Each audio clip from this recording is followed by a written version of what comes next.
Stephen! Andrew. Do you fancy spending a quiet night inside number 9? For sure.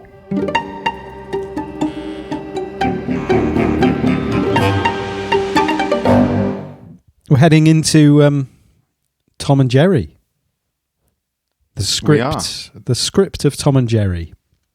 Yeah, so if you've not listened to this podcast before, we probably recommend going back and listening to our initial reaction episodes of these episodes before listening to these script book reflections, because we are trying hard not to go over ground that we've gone over before, although we obviously will touch a little bit, but basic setups and stuff are those initial episodes.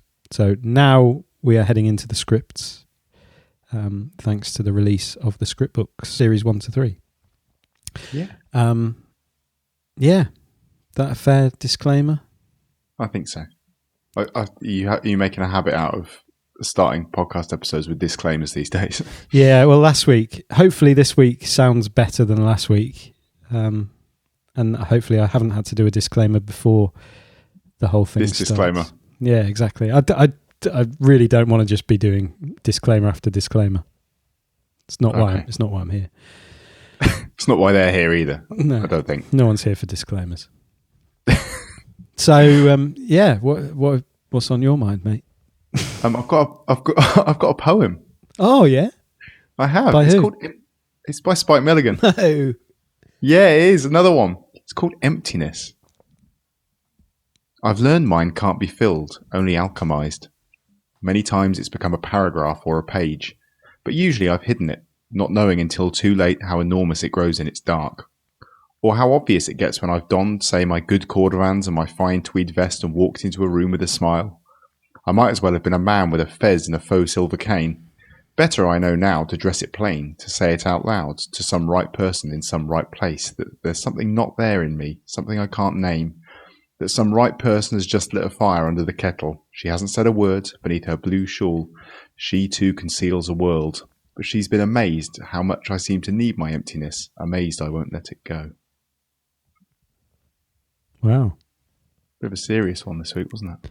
Yeah, but highly appropriate, I feel. There's a Spike for every occasion. Mm. It would seem. Yeah. And it's nice that they're not just all like silly little ditties. Nice, serious ditties. It is very serious. Yeah. It's a serious episode, It is really. a serious episode. It's a dark, dark episode. Yeah.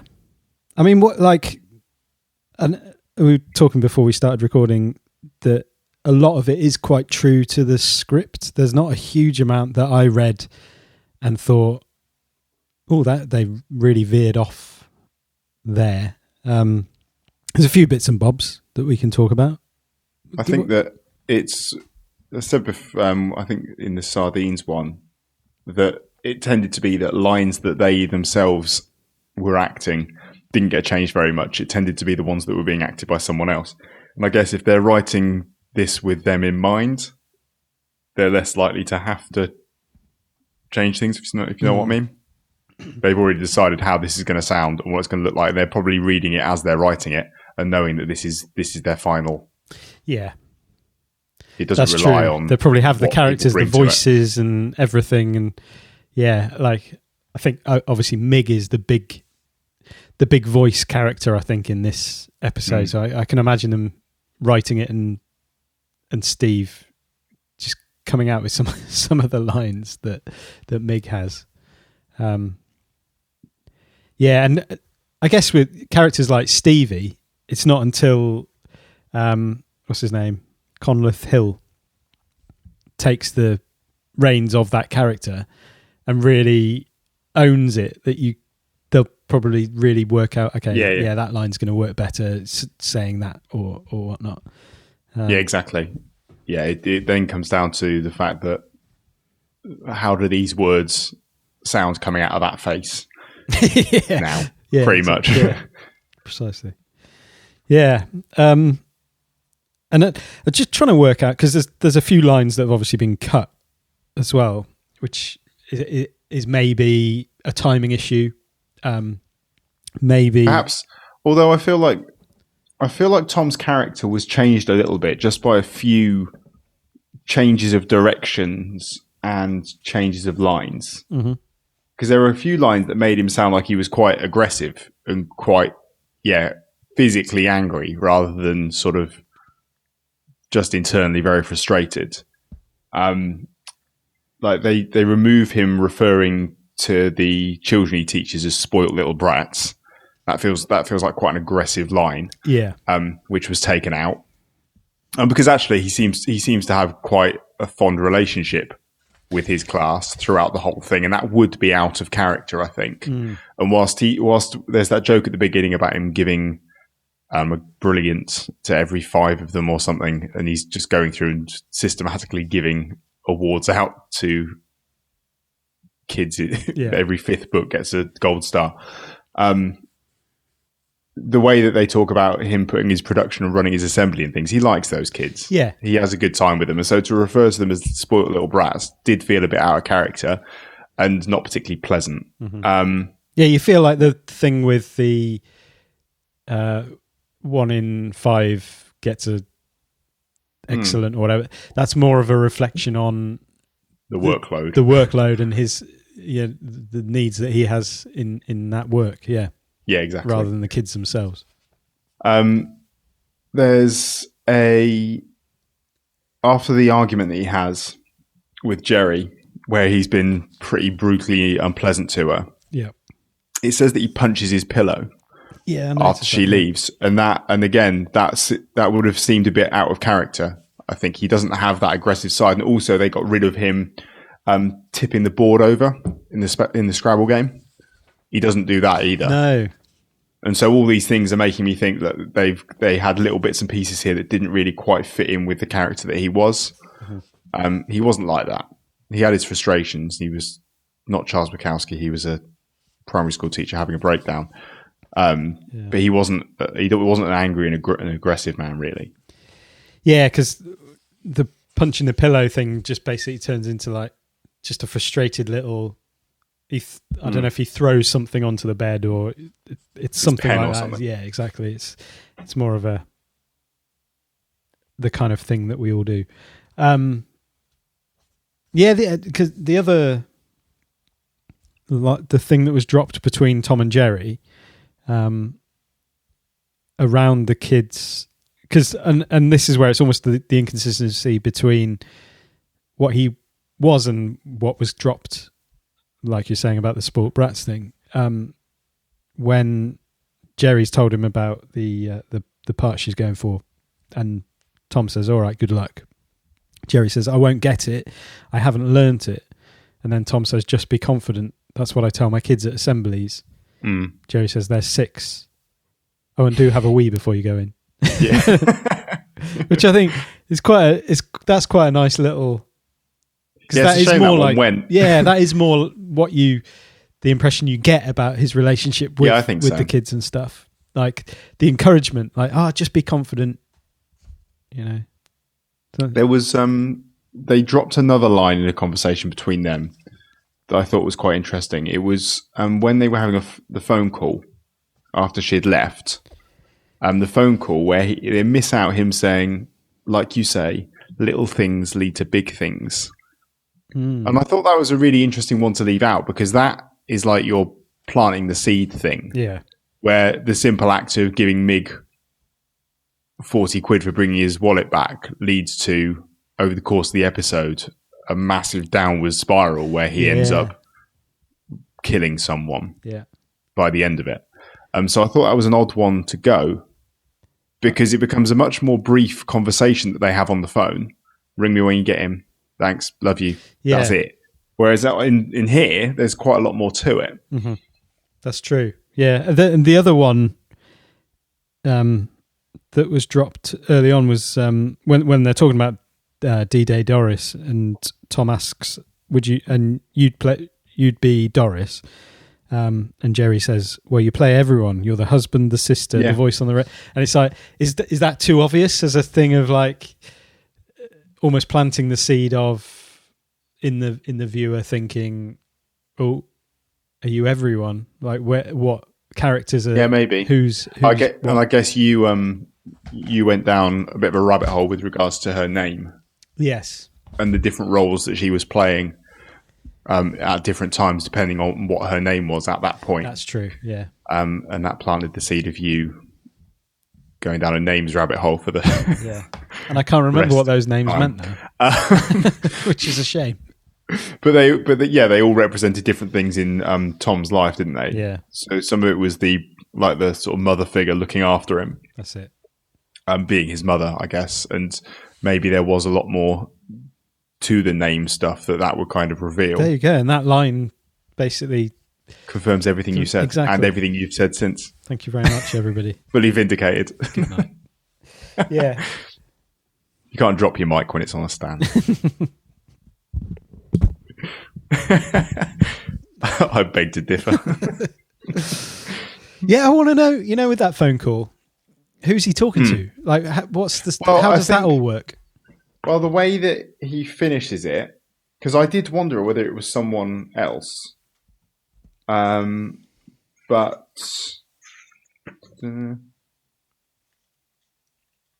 got to go. I think my pizza arrived. Okay, love you. Speak later. Bye. I think it was still her. But she's dead. Is she? Or is she about to leave to go on the car journey?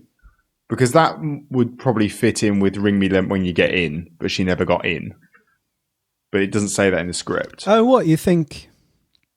Well, she has a car accident, doesn't she? So I'm wondering if that's the last time they spoke. What?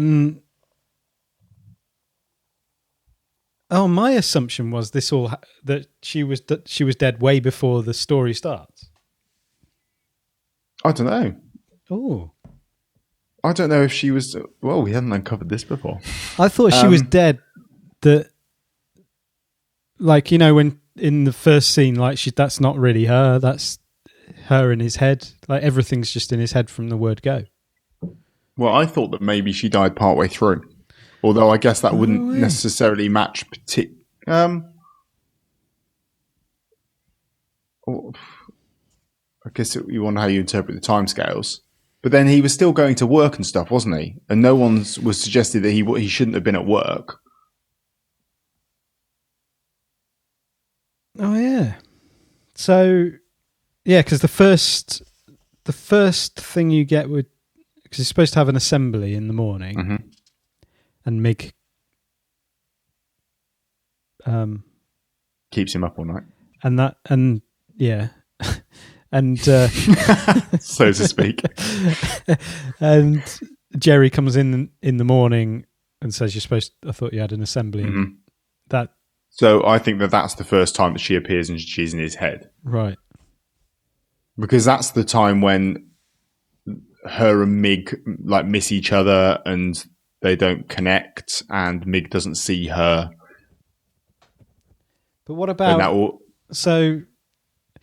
But the Mig situation starts that night, doesn't it? Yeah. So... And unbeknownst to him, while he's chatting to Mig, she's had her car accident. What do you reckon? Oh. Man, we've been watching this totally different ways. That's really interesting. That's what I think's happened. Because otherwise, who would he be talking to? Is he just making up phone calls? Well, that was my assumption. Yeah. Does everything hinge on this phone call? I don't think so, because either way, there's no real difference there as to how much of it is made up.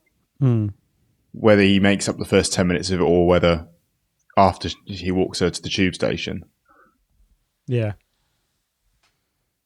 Who knows? And it's maybe, I don't know. I feel like this is really interesting. And like the language used where she won't let him call Mig a tramp, but then she calls him a tramp after that. Indigent. Incident. Yeah. An incident? It's funny reading through the script. You read it in Steve's Mig voice, don't you? Like, yeah. I found your wallet. No, that was Hagrid. I don't know what voice that was. That was Hagrid. I found your wallet. He's back on his accents again. Oh, I love that. That cracks me up every time, that exchange of, I found your wallet. What, again? Yeah, again, yeah. Well, yeah, after the, sorry, who is it? Tom, it's Mig. Sorry, who? I found your wallet. What, again? Yeah. You know exactly who it is. Yeah. Yeah. There you go. I made a note. Yeah, this has sort of thrown me completely. Like, I hadn't realised that we were that this was even an option. So this isn't a choose your own adventure book. Although you know what would make a great choose your own adventure book. Don't tell me. The Pebble of Non-Numbness. Questing for the Pebble of Non-Numbness. That would make a good choose your own adventure book, wouldn't it? It would. Maybe that's where that goes next. Yeah.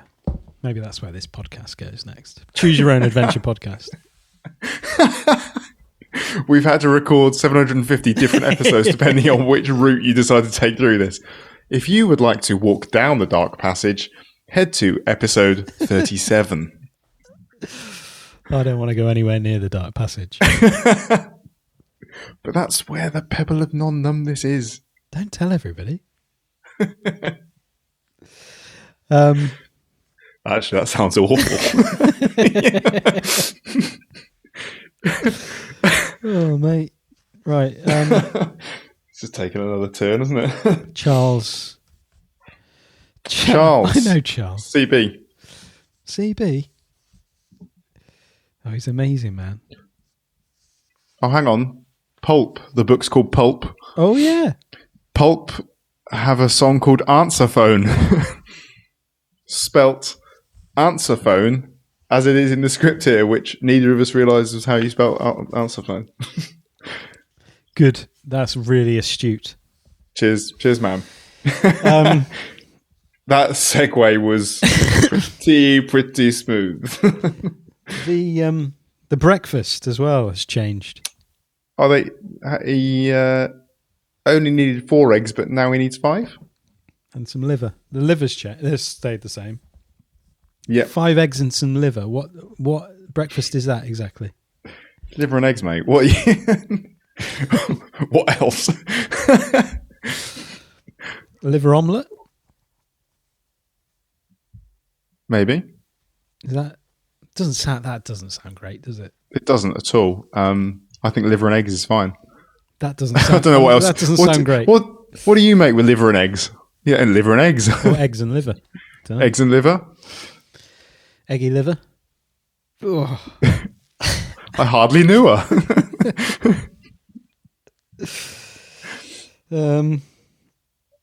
Yeah, Monopoly. Go on. I've missed this. That was in the original script, and it got changed to the Settlers of Catan. Did it? Yeah. I thought they were playing Settlers of Catan still, weren't they? Mig says, "Do you want to play Monopoly?" in the script, and in the actual show, he says, "Do you want to play the Settlers of Catan?" What do they play later? I think that is the Settlers. So they end up playing Settlers of or Catan. Risk. Risk. I don't know enough about like these strategy board games to know which one that is. No, I mean it sounded a bit like Risk. I don't know Settlers of Catan. But Risk is about like taking countries and stuff like that. Yeah. Oh, so not Settlers of Catan. Monopoly in the script. They were already playing Risk before this. Oh, were they? Yeah. Oh, yeah. Tom and Mig are playing the board game Risk. If only there was some way of knowing what game they were playing. Sorry. There's a line in the script. It's literally there in black and white. There it is. There it is. And again, rereading or rewatching while reading, the whole thing about bringing up her last boyfriend was called Ben. Mm-hmm. And Mig says, I don't get it. Like, really straight away. And it's like, there is no suggestion that it's a joke. This is what really confuses me. It's like, you don't say I don't get it. Well, hang on. Was he laughing when he said, yeah, and her last boyfriend was called Ben? Yeah. Well, that sounds like there's a joke there. Maybe. I don't know. I've lost it. Was he laughing? It says he laughs in the script. I'd like to meet this Gerri. Yeah, you'd like her. Tom and Gerri. Yeah, he laughs at Tom and Gerri. That's what he's laughing at, Tom and Gerri. I suppose, yeah, maybe they're on the subject. Humorous double acts. Yeah, and her last boyfriend was called Ben. I don't know. Yeah, I feel that's a setup for there being a joke. Okay. Yeah, and her last boyfriend was called Ben. When you say it like that, yeah, it sounds like. But the way that I could say it in any way you want. No, the way Tom delivers it. And her last boyfriend was called Ben. Yeah, there you go. I don't get it. There you go. Are you happy with that delivery? Ice cream, cold. You keep saying. You keep saying. I didn't actually notice him, Mig, pick up the keys and pocket them until they're in the drawer, weren't they? Yeah, until I read this, and I was like, "What does he do that?" Yeah, I wasn't paying attention. That was interesting. Timescales. So the timescales kick in at about this point. So International Bedroom Day, giggity.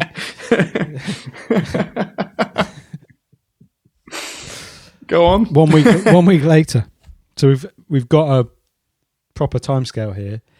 Cool. I mean, Reese must have some exceedingly potent growth hormones in his face to grow a beard. That makes it sound like he's beard doping. Well, it's a pretty hipster thing to do, but it says a 2-week beard at one point. Yeah, but this is just 1 week later. He's got some pretty decent beardage. The man can grow a beard. Oh, and also, this is going to be a big point. the direction. Mig then takes up a photo of Tom and Gerri. Tom is wearing the same clothes in the photo that Mig now wears. Mig smiles. So he didn't pick up a photo, but it's where it pans out to the hair and the photo on the mantelpiece. And he is wearing the same. You're wearing, yeah. I'd not noticed that. That murky green polo shirt. Yeah. So that's almost a one of those kind of planting the seed of Mig and Tom are the same person, because he's obviously wearing the same clothes. Which we spoke about this. Yeah, this episode having that weird kind of double twist. Yeah. Yeah. And that really changing the entire interpretation of everything that had been written before. Yeah. And is that how you feel about the car death and when that happened? Yeah. I don't think it fundamentally alters that much. I don't think it does, actually, no. It just feels, I don't know, I just hadn't thought, I think my assumption had always been that this is something that's happened way before this story starts. And I don't, as you said, right. I don't think it does matter. But equally, it's just interesting that we've watched it with that different thing in our heads, which I never mentioned it. I really like that. The fact you can, and then it probably doesn't matter. Yeah, it's interesting. There was a weird thing of Mig appearing for the second time or is it the second time or the first time? And it says that he sees Mig looking sinister in the fisheye. Yeah, I noticed that. Yeah. He didn't look sinister at all. He looked like pleading. Quite cute and like. It does, it's yeah. just Mig in the fisheye. Mig. We've got we've got Mig in the fisheye again. Clean out the fisheye. It just seemed like, an odd direction that didn't really fit in with what was happening, because that would suggest that Mig is appearing with sinister intentions right from the word go. Yeah. And it doesn't feel like that. No, and I don't think I think the sinister aspects of Mig are that you don't want them like in the front of your head. It's almost like you, as the viewer, you're sort of like, what's going on here? Like, is he okay? Like, and you want to be lulled into that sense that he's a nice guy. Yeah, we're just misunderstanding him because he just wishes a happy birthday. Happy birthday. Yeah, exactly. So I think that's deliberate. I wonder where they made that decision. Of like, no, let's not make him look sinister. I mean, the music does that job as well, doesn't it? Yeah, it does. Yeah, and maybe that's the point: is that it's a bit more, subtle. Mm-hmm. Oh, the direction also. They're talking about. It's about 2 weeks in when he's grown his 2 week beard, and he's been talking to the answer phone. And it says Mig shakes the Scrabble bag, and Tom gravitates towards the sofa like Pavlov's dog. I haven't noticed that. Where's that? Oh yeah, there. Ah, that's interesting. Yeah, that feels very very much explicit about the way that this has gone. Yeah, like the exertion of control and all that sort of stuff. And the fact they must have been playing Scrabble, like that's how he's used. Yeah, he's used Scrabble to condition him. Oh, yeah. Which is that where he says? Yeah, it's almost, that washing up line that comes then. Mm. It's almost like Tom's been pulled out of that conditioning. There's something jarring about that. Yeah, when he's like, why don't you do the washing up? Mig says. And then Tom's like, I beg your pardon. If you're so bored, it's been sitting there for 2 or 3 days. Yeah, it's almost, he's just probing as to how much control he has. And this is very much like where we see the full-on switch that's happened. Like there's been that sort of feeling that it's heading in a certain direction, and then we very much get like this turning point of, right, we've had a full switch between who is the responsible home-owning adult and who is the layabout who is sort of sponging. Yeah. And that sort of flips. It's almost like there's a tennis aspect to this little exchange. Because Mig then, because he provides this is what you need to do. Like at some stage, you should really take the things out of that mucky tea bag, stained water, and put them on the draining board. Blah blah blah. And then Tom says, "Why don't you do it then? Why don't you do it then? Or are you still using your little polystyrene tramp cup?" And then Mig says, "The way, he says there's no need for that at that point." And there's something about the way that he delivers that line, which is like the control has just flipped back again, and he's got hold of it. And then that's the whole. Don't you judge me? Don't you judge me, Tom? You have no right to judge me. That's such a sinister line. It is, yeah. Ooh.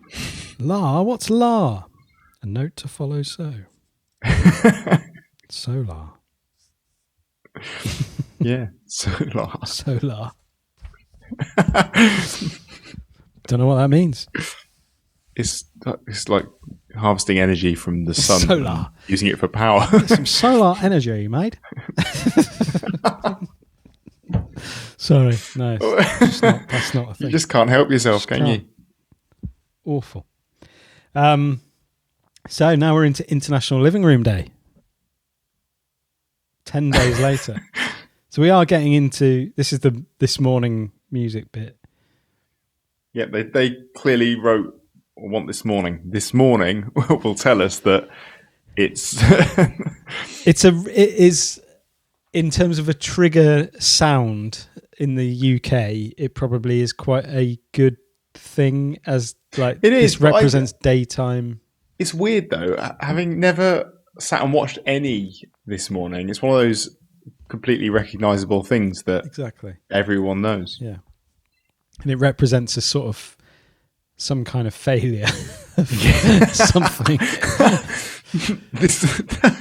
This morning theme music represents failure in my eyes. It's one of those things that, like, even people that when you have watched it, you're like, I sat at feel home, bad about myself. I was watching daytime TV. It's daytime TV, isn't it? That whole it's a strange phrase because it's got judgment attached to it. It's like daytime TV. You shouldn't be at home to watch that. Yeah. How dare you? It's an interesting one. Yeah. Stevie. Love Stevie. I love Stevie as well. He's a brilliant character. Yeah. There is the line about, you know, the I think is leaving line where he says, "Don't forget about those Body Shop vouchers." Oh yeah. Like there's something quite like that's a bit too close to my ears. Like there's something. Yeah. This is Stevie ASMR. Yeah, exactly. Stevie, can you just give me a little tiny bit of personal space, please? Body Shop vouchers. I'll just leave them there. Don't lose it among the debris. That's it. And because he's like eating the donut as well, isn't he? Yeah. So it's like it's too much for me. That's the other thing is we lost another fat joke. Yeah. So they cut one out of Quiet Night In with the fat duck becoming "you ducking idiot," and then this time they take out a bit about Stevie not wanting to talk about treadmills and his gym membership that he's just renewed and never been. It felt like another one they thought, yeah, there's no need for this. Yeah. It feels a bit mean on Stevie. Yeah. Which is quite interesting to sort of see, isn't it? Like especially linking those two together. I mean, that wouldn't have taken up time, I don't think. No. I don't feel like that's something where they've gone, right, we need to make 3 seconds off here. It doesn't feel like that sort of edit. No. I think there is to do something. You can see that kind of, and maybe they recorded that or filmed it and then thought, do you know what? Actually, there's no need for that at all. Like we're missing. Like it's an unnecessary thing that we can just take. Because thinking about it, it's not something that they really seem to do. No, exactly. At all. I guess it just feels a bit cheap. Yeah, I think that is how I'd be feeling if I'd written that sort of thing. I'm kidding. I love it. Judgingly looking at the book that you have in front of you. I love it all. A few of us at the school had a whip round. Not everyone took part. Namely, no names. Linda Price. Oh, Linda. Oh, the Body Shop thing again. I remember what we ended up speaking about the Body Shop. Oh yeah, and that being the car body shop. Yeah, and things like that. When you're going through the script, I don't think you'd pick up on that in a million years. Well, you also wouldn't. You wouldn't pick up on the fact that Mig is the ex-boyfriend. And this is all some sort of plot. No. We gave that the time of day, didn't we? We did. There were some theories, weren't there, in that one? There were some theories, yeah. Yeah. He's the ex-boyfriend. He's Ben. He's Ben. I forgot about that, yeah. Ben, it's not a joke. That was my whole thing, wasn't it? It's like, yeah. I don't get it. Because it's like, because he's Ben. Because he is Ben. He's Ben. You've hit a nerve. He's trying to ruin his life because he's the ex-boyfriend. It's not a joke. Oh, jeez. Maybe I should listen to our original podcast before we do these ones. Or do you think that would be problematic? I don't know if problematic's the word. word. The other thing, when Gerri comes back and basically tells Tom that Mig is in his head, and they go into the bathroom and he realizes Mig's not there, and then he's hiding behind the door, isn't he? Yeah, because and I've always thought there's a sinister aspect to the fact he's hiding behind the door.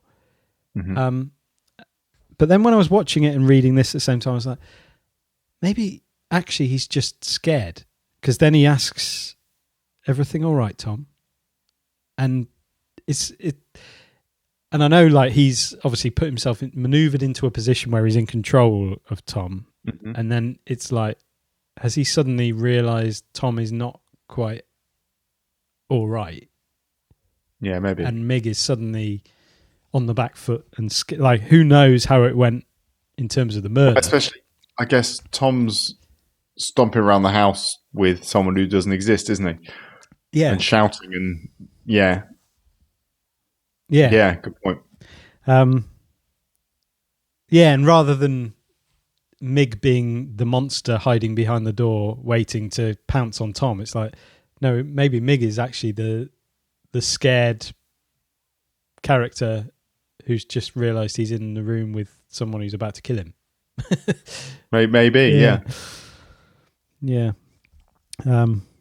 And then it's just 2 days later where he is dead. And Tom is, for all intents and purposes, fine. So we think, Yes. He's just sort of snapped out of things. Yeah. And that's another, when Stevie comes round, and there's the line of like, "That's what Gerri's been telling me. I know you've been through a lot and it hasn't been easy, but it might do you some good to get back to work. That's what Gerri's been telling me." Oh, it's like, is that the response? And then he says, she saved me from Mig. I'll get you a tablet. What tablet are you? Maybe how does he might be on some sort of antipsychotics or something. How does Stevie know what tablet? So, is this a relationship that's gone into? I don't know. Maybe pharmaceuticals. I don't think Stevie's his dealer. The body shop is something else. Yeah. I feel like maybe Tom, when there were probably conversations about Tom going back to work, there were probably conversations around how is he coping with things. Yeah. Well, he's having to take these pills to level him out. If he does start, getting agitated or seeming like he's on a bit of a dodgy path with the sorts of things he's saying, then these are what he's taking. Right. So I don't think it'd be beyond the realms of possibility that Stevie knows that. Seeing as he seems to have sort of appointed himself as the one looking out for Tom. Either give him a donut or a tablet.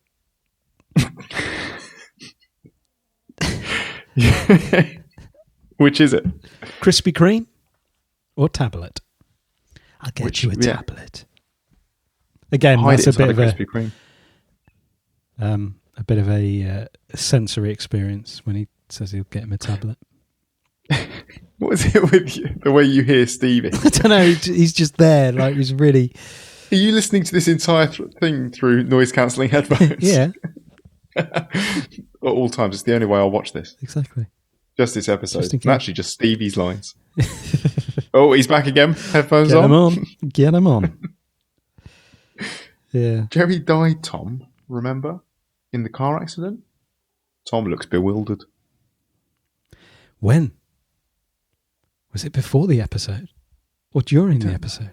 Stevie? Tell us, Stevie. Do you know what I really want to know? What happens next? Yeah. Like, how does this play out beyond... Because obviously, like, Tom's just going to... Like, Gerri's putting the kettle on. They're going to have a coffee. I reckon Stevie helps him hide that body. Do you reckon? I reckon Stevie's so. the sort of guy who would do that. Yeah, I think so. I think he would help him out, and I think that together, that would just be their secret. Yeah. And that would live between them forever. And Tom would be what? Okay, or I think Tom's got some stuff to work through. I mean, he thinks Gerri's making the coffee. He does, yet. I mean, maybe Stevie moves in with Tom to look after him. Yeah, because he's concerned that at any point Tom could flip and reveal the secret that Stevie now knows about. Yeah. So he's going to stay with him. He's going to look after him. Keep the pills coming. Yeah. And we have the same situation again, except it's pills, not alcohol. And I don't feel like Stevie has quite as much to gain from swapping his life pills and donuts for Tom's at this point. A few weeks' time, Tom's just huge. He's just fed Tom up, and now Stevie's looking much slimmer. He's looking like he's taking care of himself a lot more. Because early on there was a treadmill. You're eating a lot of donuts, aren't you, Tom? Let me get you a tablet. Mig died, Tom. Didn't you remember? Yeah. Oh, we're in a perpetual cycle. Maybe that's what happens here, and there's just bodies building up in this bath. Yeah, and then we're at series 5, episode. They're all 2. dressed in Tom's suits. We're in David Saubert's flat. Yeah, there's bodies in the bath. There you go. All comes full circle in the end. Yeah, that's definitely where this was going. You're welcome, everyone. Yeah, thanks for bearing with us. Have you got anything else to say about this? I don't think there is anything else to say. I mean, I don't think I had anything else to say about 10 minutes ago, hence why we are where we are right now. No, we're struggling. We're rinsing things numb. Not this again. However, if you do want to head to our new podcast, 1,736 episodes have just been uploaded. Just listen carefully, all right?